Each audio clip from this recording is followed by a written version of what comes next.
Hey everyone, today I want to talk about a little bit more about relationships, and today I want to talk more specifically about one-on-one relationships.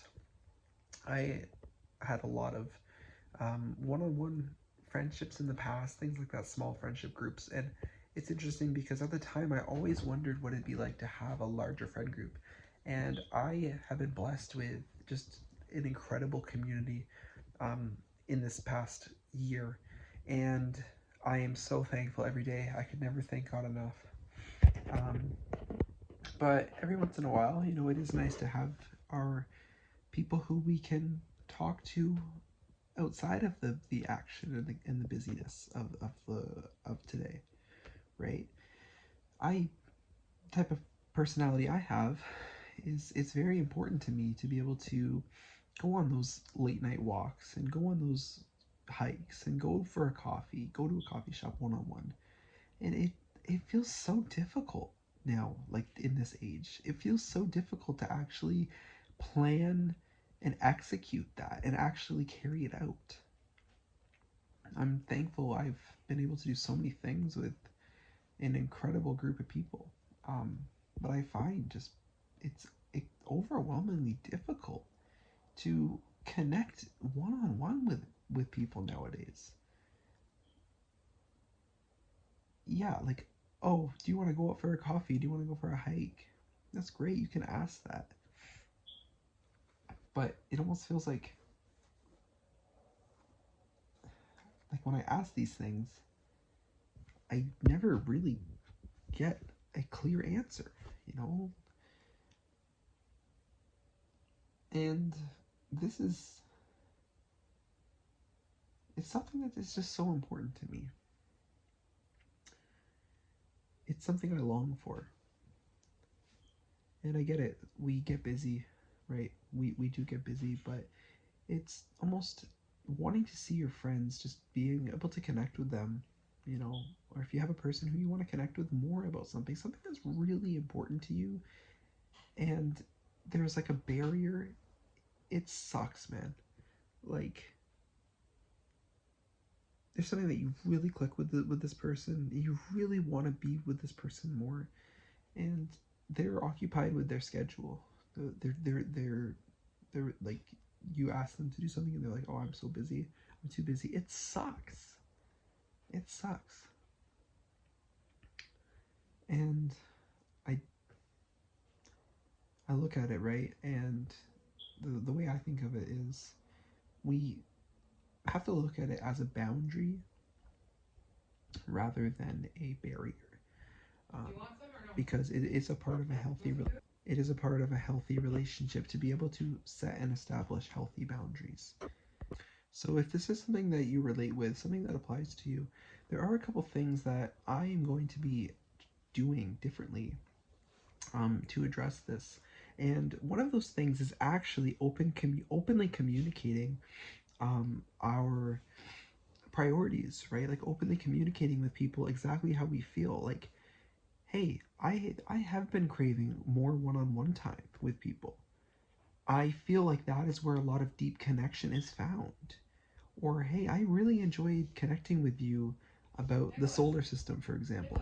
I enjoy connecting with you. Would you be interested in connecting further?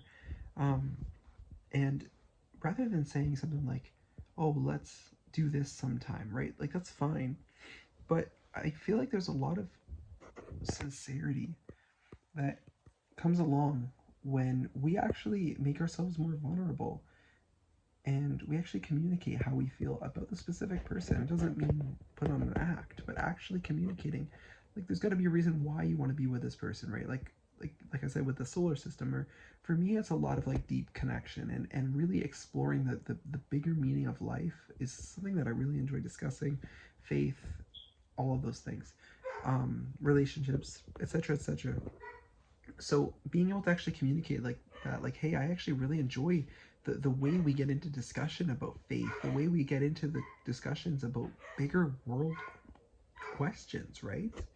um and the reality is sometimes the answer will be no, or it will be not yet, and we have to acknowledge that that is out of our control. That is course we want yes to be the answer, but we don't have the possibility of yes being the answer if we don't take the first step of accepting and acknowledging that yes, there is a possibility that the answer could be no, but it's better to communicate that and get that solidified early on rather than going into that awkward stage. And then you're like, okay, well, what is this? Like, you know, I'm hanging out with this person one-on-one, and we don't really know what we are. Like, we have these really great deep connections. We see each other, we go out for food, right? And then a lot of times relationships can fall into this weird, like, uncommunicated, okay, what are we? Like, are we dating? Are we friends? Are we close friends?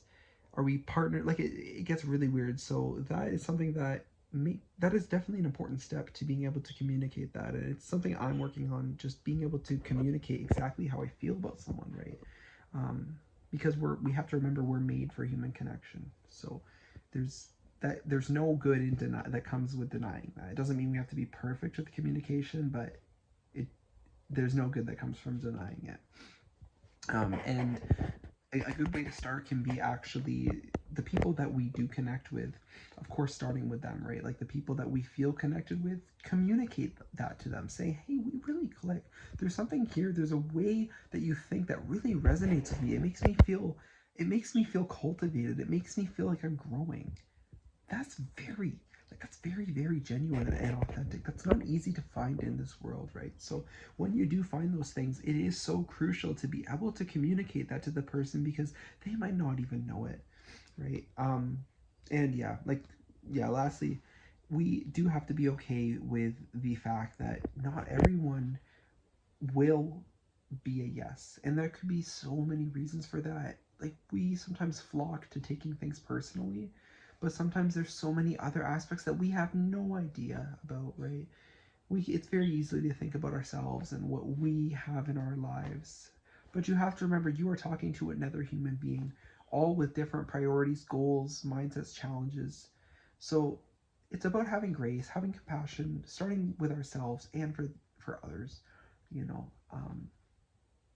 But it is important. I think a huge transformation comes when we actually work on openly communicating our feelings and just being, again, like, just I can't say this enough, being our authentic selves in communication, in integrity, honesty, in values, in work, all of those things, because that's how we find true fulfillment, when we are our authentic selves.